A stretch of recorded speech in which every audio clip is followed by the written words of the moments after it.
بسم اللہ الرحمن الرحیم۔ السلام علیکم۔ آج یہ نوٹس افسانے کے حوالے سے ہے کہ افسانہ کیا ہے، اس کے لغوی معنی کیا ہے اور اصطلاحی معنی کیا ہے، اور پھر مشہور افسانے کون کون سے ہیں اور افسانے کا ارتقاء کیا ہے، افسانے نے کیسے ترقی کی، کیسے اس کی پیدائش ہوئی۔ تو آج ان تمام چیزوں کو ہم اس ویڈیو میں ڈسکس کریں گے، اور یہ نوٹس آپ کے سامنے موجود ہے، یہ آپ اپنے پاس نوٹ کر دیجئے۔ افسانہ ترکی زبان کا لفظ ہے جس کے لغوی معنی جھوٹی کہانی اور جھوٹی بات یا سرگزشت کے ہیں۔ اصطلاحی معنی اگر ہم اس کی پیش کریں تو اصطلاح میں افسانے سے مراد ایک ایسی کہانی ہے جس میں کسی انسان کی زندگی کی کسی ایک رخ کو کم الفاظ میں اجاگر کیا جائے، یا افسانے سے مراد ایک ایسی کہانی ہے جو آدھے گھنٹے سے لے کر 1.5 گھنٹے میں پڑھا جا سکے۔ اب اردو افسانے کا ارتقاء کیا ہے؟ افسانہ مغرب کی پیداوار ہے اور ہمارے ہاں بھی مغربی ادب سے وجود میں آیا ہے۔ ابتدا میں جان گلکرسٹ اور مولوی نذیر احمد نے اپنے کتابوں میں چھوٹے چھوٹے قصے لکھے ہیں، لیکن وہ افسانے کے دائرے میں نہیں آتے۔ اردو افسانے کا آغاز 20ویں صدی کے اوائل میں ہوتا ہے۔ ڈاکٹر معین اختر کے مطابق اردو ادب کا پہلا افسانہ نشہ کی پہلی ترنگ ہے، جو کہ سجاد حیدر یلدرم نے لکھی ہے۔ یہ افسانہ 1900 عیسوی میں لکھا گیا، یعنی ڈاکٹر معین اختر کے مطابق پہلے افسانہ نگار سجاد حیدر یلدرم ہے، اور پہلا افسانہ نشہ کی پہلی ترنگ ہے جو کہ 1900 میں لکھی گئی۔ ڈاکٹر حامد علی بیگ نے معین اختر کے اس بات کی رد کی ہے۔ فرماتے ہیں کہ معین اختر صاحب نے سجاد حیدر یلدرم کے جس افسانے کو اردو ادب کا پہلا افسانہ قرار دیا ہے، وہ تو ترکی زبان کے افسانے کا ایک ترجمہ ہے، کیونکہ سجاد حیدر یلدرم ترکی میں سفیر تھے اور وہاں پر اس نے یہ ترجمہ کیا ہے۔ حامد علی بیگ کے مطابق راشد الحیری کا افسانہ نصیر اور خدیجہ اردو ادب کا پہلا افسانہ ہے، جو کہ 1930 عیسوی میں یہ تخلیق کیا گیا ہے۔ مولوی عبدالحق صاحب نے دنیا کا ایک انمول رتن از منشی پریم چند اس کو اردو ادب کا پہلا افسانہ قرار دیا ہے، یعنی پریم چند اردو کے اولین افسانہ نگار یہ مانتے ہیں، اور ایک انمول رتن، دنیا کا ایک انمول رتن، یہ اردو کا پہلا افسانہ مولوی عبدالحق مانتے ہیں۔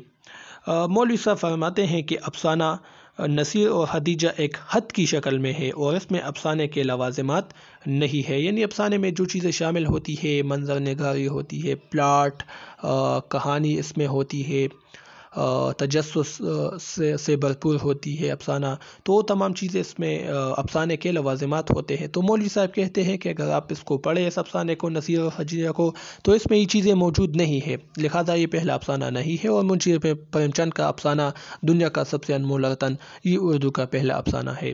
جدید تحقیق کے مطابق راشد الحیری کا افسانہ نصیر اور خدیجہ اردو ادب کا پہلا افسانہ ہے۔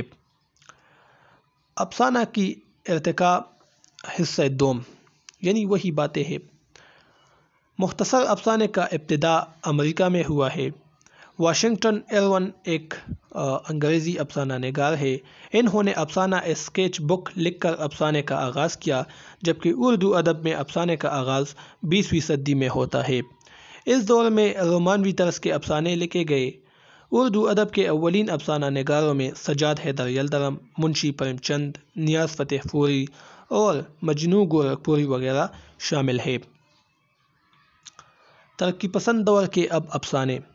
ترقی پسند تحریک کا آغاز 1936 عیسوی میں سجاد ظہیر نے کیا۔ اس دور میں انسان دوستی، اخلاق اور اصلاح افسانے لکھے گئے۔ اس تحریک کے زیر اثر لکھنے والوں میں سجاد ظہیر، کرشن چندر، سعادت حسن منٹو، عصمت چغتائی اور راجندر سنگھ بیدی وغیرہ شامل ہیں۔ یعنی اس دور کے جو افسانے ہیں اس میں کیا ہوگا؟ انسانوں کی بات ہوگی، مزدوروں کی بات ہوگی، آزادی کی بات ہوگی، جو لوگوں پر ظلم و ستم ہو رہا ہے ان چیزوں کی بات ہوگی۔ تو یہ تمام موضوعات ترقی پسند دور کے افسانے کے موضوعات ہیں۔ ترقی پسند تحریک کا مقصد ادب برائے زندگی تھا، یعنی زندگی کی اصلاح کے لیے لکھنا اور لوگوں کو ذہنی طور پر بیدار رکھنا، یعنی آزادی کی بات کرنا اور لوگوں کی اصلاح کی بات کرنا، لوگوں کے مسائل کو اجاگر کرنا، اور کمیونسٹ اور کیپٹلسٹ اور فیوڈلسٹ نظام کا خاتمہ کرنا اور کمیونسٹ یعنی اشتراکیت کا پرچار کرنا۔ تو یہ اس کے موضوعات ہے۔ جدید دور کے افسانے، جدیدیت ترقی پسند کی الٹ ہے۔ وہ ادب برائے زندگی تا ترقی پسند، جبکہ جدیدیت ادب برائے ادب ہے، یعنی اپنے آپ کو خوش رکھنے کے لیے اس دور کے افسانے لکھے گئے، یعنی اپنی افتاد طبع کے لیے افسانے لکھے گئے۔ اس دور میں افسانے بغیر اجزائے ترکیبی کے لکھے گئے۔ اس دور کے افسانہ نگاروں میں قرۃ العین حیدر نمایاں حیثیت رکھتی ہے۔ اس دور میں تجریدی یعنی علامتی افسانے پیش کیے گئے جو لوگوں کو سمجھنے کے لیے مشکل تھا، اور افہام و تفہیم کا جو سلسلہ ہوتا ہے وہ قاری اور مصنف کے درمیان برائے نام رہ گیا، یعنی الفاظ پر زیادہ توجہ دی جاتی تھی، اور جو خیال سوچ ہوتی تھی، جو فکر ہوتا تھا، اس کو پس پشت ڈالا جاتا تھا۔ تو یہ افسانے کے حوالے سے نوٹس تھے جو میں نے آپ کے سامنے پیش کیے۔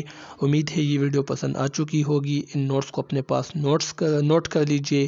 انشاءاللہ پھر نیکسٹ ویڈیو میں ملیں گے۔ اللہ حافظ۔